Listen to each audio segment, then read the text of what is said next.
Bonjour à tous et bienvenue pour cette nouvelle vidéo. Alors aujourd'hui on va faire une vidéo tuto gravure laser. Ici à côté de moi un paillasson en coco. Alors j'ai déjà personnalisé un paillasson il y a quelques temps, j'avais fait ça pour mon fils et à l'époque vous aviez été assez nombreux à me poser des questions sur la manière de faire. Et effectivement c'est assez particulier à faire parce que c'est une matière qui est assez différente des autres et c'est assez particulier à travailler. Je vais essayer de vous montrer dans cette vidéo comment vous en sortir. C'est pas compliqué, mais il faut prendre quelques précautions. On va regarder ensemble comment élaborer son projet éventuellement, et on va regarder ensemble comment réaliser son paillasson personnalisé. Allez, on se met là-dessus, on regarde ça ensemble. Alors première chose qui peut nous embêter, qui peut nous gêner, c'est la question de dimension du paillasson. C'est quand même une pièce qui est assez grande. Alors moi je vais le graver sur mon Xtool S1 que vous voyez derrière moi. Alors le Xtool S1, il a une capacité de 680 par 360 et mon paillasson, il fait 600 par 390. Donc en largeur, ça va aller. Par contre, en profondeur, il va me manquer 30 mm. Alors comment on va faire ça? Eh bien, on va le faire en deux fois. C'est-à-dire qu'on va commencer par faire la grande partie du paillasson. Vous allez voir un peu sur le projet, je vais vous expliquer. Et on va le faire en un deuxième temps. On va faire la suite du paillasson de manière à pouvoir graver sur toute la zone. Alors on va se retrouver sur mon PC et on va regarder le projet sur Xtool Creative Space.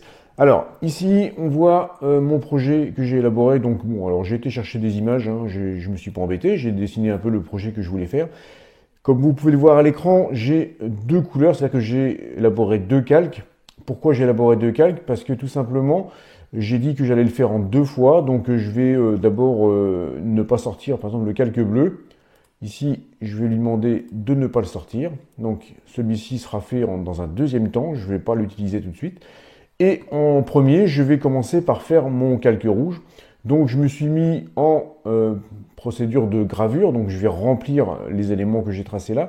Et j'ai choisi une puissance faible. Je suis à 30% de puissance et une vitesse assez haute qui est de 300 mm par seconde. Alors j'ai été chercher ça ici. On a pour le paillasson en fil de coco dans la bibliothèque des matériaux Xtool. On a une puissance, mais on a une puissance uniquement pour 20 watts. Elle est pas, on ne peut pas l'avoir pour 40 watts. Voilà, quand je vais faire 40 watts, je ne l'ai pas. Je ne sais pas pourquoi, mais je ne l'ai pas. Bref, pour 20 watts, on nous dit déjà qu'on met une puissance de 50% et une vitesse de 250 mm par seconde.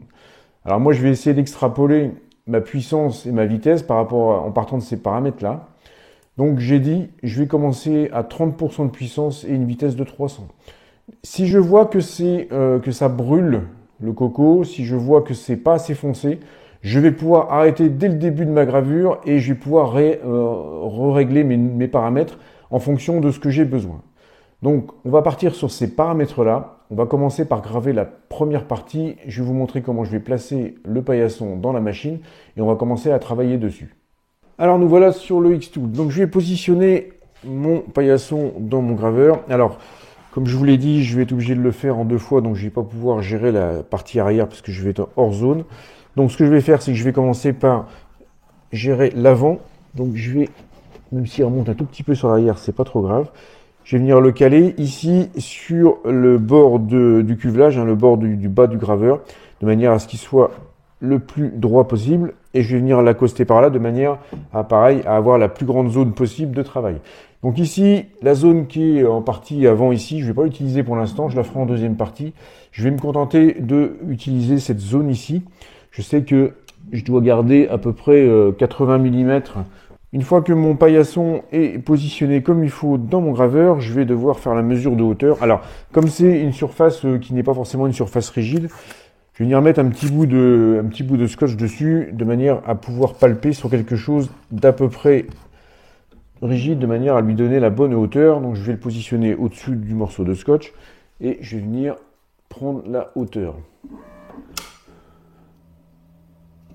Voilà, ça permet qu'il rencontre un obstacle quand même assez dur, hein, et qu'il prenne bien la surface. Que si on palpe dans le coco, la pointe va s'enfoncer et ça va pas être très représentatif de la hauteur qu'on a besoin. Une fois que j'ai fait la mesure de hauteur, je vais faire la mesure de ma zone de travail. Donc pour ça, je vais aller ici faire la mesure de la surface. Je vais utiliser le rectangle et je vais commencer à marquer.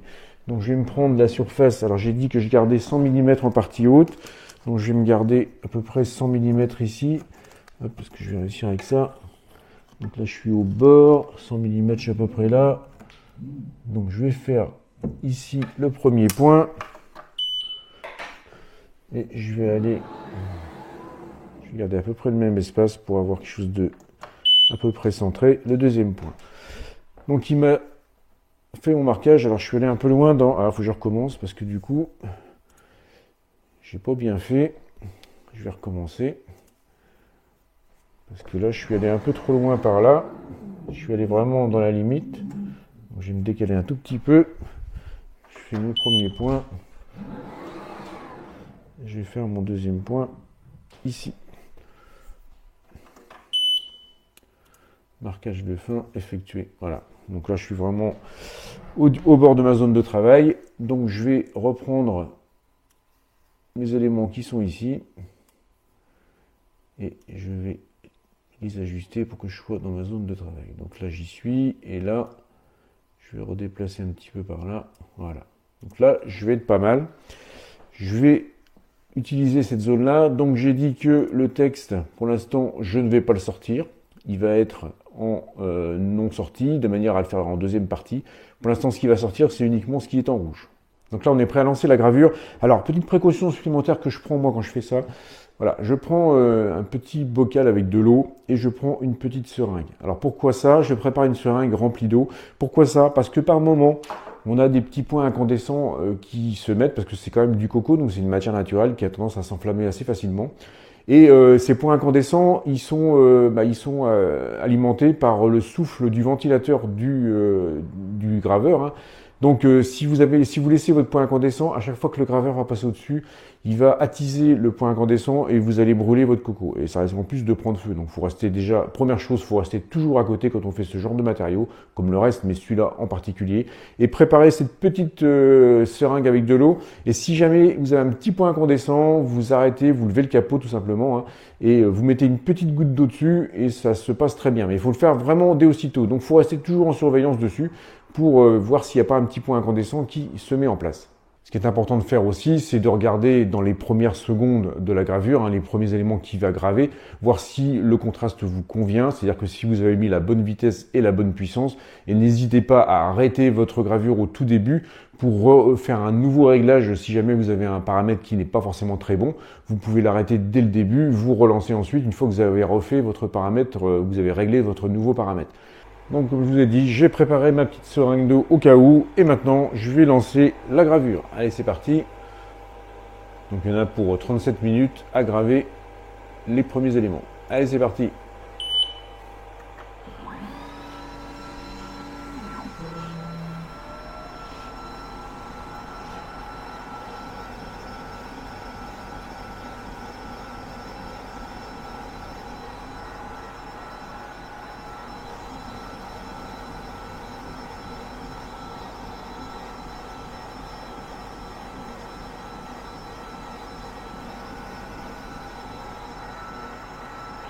Donc là, ce que je constate, c'est que le contraste est plutôt pas mal, hein. Je vais vous ouvrir le graveur, il va s'arrêter, mais voilà, vous voyez qu'on voit déjà que le contraste est plutôt assez noir. Donc je ne vais pas changer mes paramètres, je vais les laisser comme ça. Je vais pouvoir continuer. Les paramètres sont bons.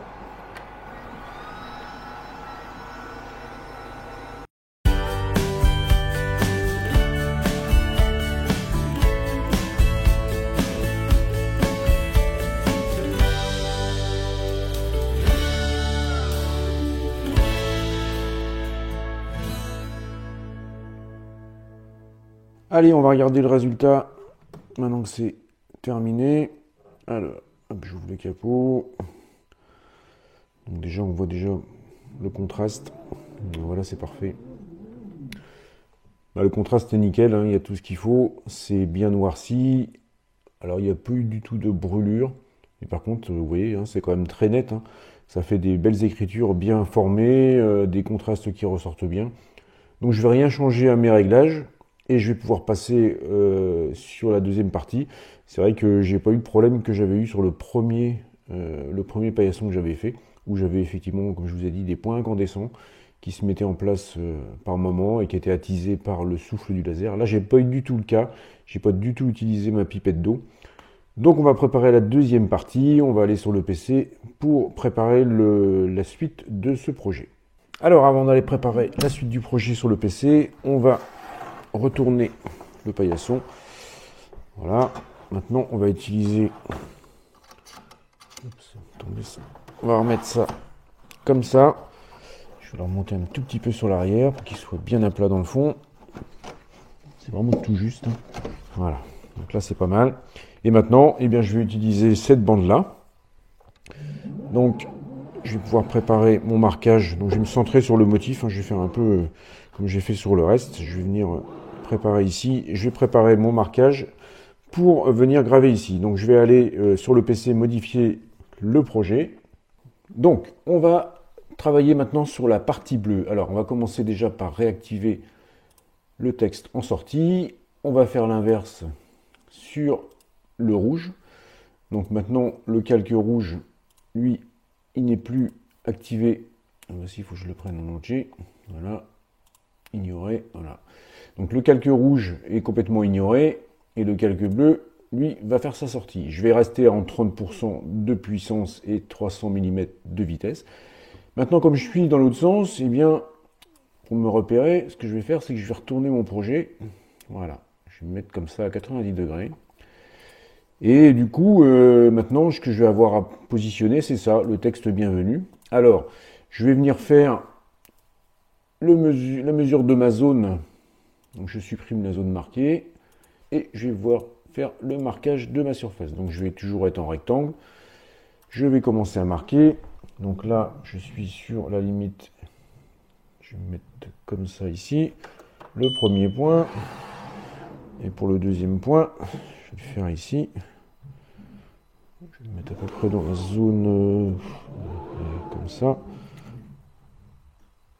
Et voilà pour le deuxième point. Et je fais mon marquage de fin. Hop. Ah bah, je suis pas mal placé là.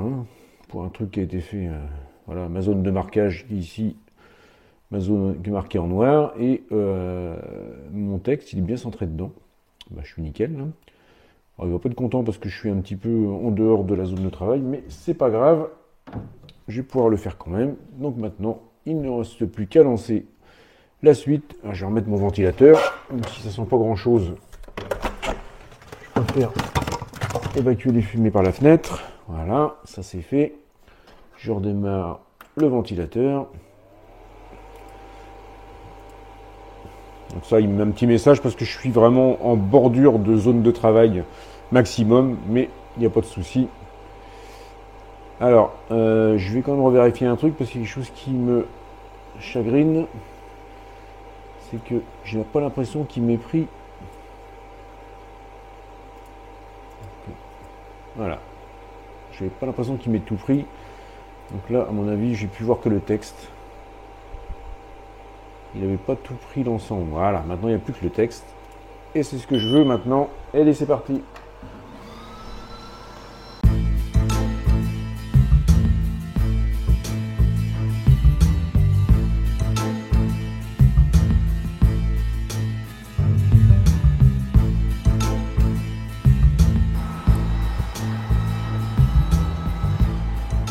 Bon, voilà, c'est terminé. Allez, hop, on va regarder le résultat. Bon, on n'est pas surpris, hein, le résultat c'est le même que pour le reste. Donc on a un très joli contraste. Voilà, c'est terminé, c'est nickel. Je vais sortir ça et on va faire la fin de la vidéo. Alors voilà le résultat de ce paillasson en coco gravé. Hein, on est plutôt pas mal. Moi j'aime bien le contraste. Alors pas de problème de brûlure sur celui-ci. Donc j'ai bien affiné la puissance. Donc 30% de puissance sur un 40 watts et 300 mm par seconde de vitesse. Alors ça, c'est forcément à adapter en fonction de la puissance de votre laser. Mais je vous conseille de démarrer avec une puissance basse. Et dans les premiers moments où vous commencez à faire la gravure, de surveiller, éventuellement de stopper la gravure et puis de réajuster votre puissance un petit peu plus haut si vous trouvez que le contraste n'est pas suffisant. Mais ne démarrez pas avec une puissance forte dès le début qui risquerait de brûler. Je vous ai parlé de mon premier exemple où j'avais peut-être mis un peu trop, c'était avec la même machine, j'avais mis un peu plus de puissance et peut-être un peu moins de vitesse, donc du coup on avait des points incandescents qui arrivaient par moment et c'était un petit peu embêtant de les gérer avec les petites seringues d'eau, ça se faisait bien. Là je n'ai eu aucun problème, donc environ 37 minutes pour graver le motif du bas et 16 minutes pour graver le mot bienvenue, donc tout à fait acceptable, c'est pas long du tout. On reste constamment devant la machine, hein. Ce sont des matières qui sont quand même assez inflammables. Mais par contre, le résultat, il est bien. Et vous allez pouvoir, bah, ça peut être sympa, hein, faire des cadeaux, personnaliser des choses pour votre maison à votre image, ou tout simplement vouloir offrir un cadeau à quelqu'un lors d'une crémaillère, où voilà, vous allez pouvoir faire vraiment quelque chose de très très personnalisé et avoir quelque chose qui ressort vraiment de l'ordinaire. Voilà, si vous avez des questions sur cette méthode de gravure, n'hésitez pas à mettre un petit commentaire et je vous répondrai. Si vous avez aimé cette vidéo, si elle vous a apporté quelque chose, n'hésitez pas à mettre un petit pouce bleu, ça m'aide beaucoup pour ma chaîne et ça me fait toujours plaisir. Si vous n'êtes pas encore abonné à celle-ci, eh bien vous serez les bienvenus. Moi je vais aller installer mon petit paillasson devant la porte d'entrée, madame va être ravie parce que ça fait un petit moment qu'elle l'attend. Et bien sur ce, je vous dis à bientôt. Allez, salut, à plus!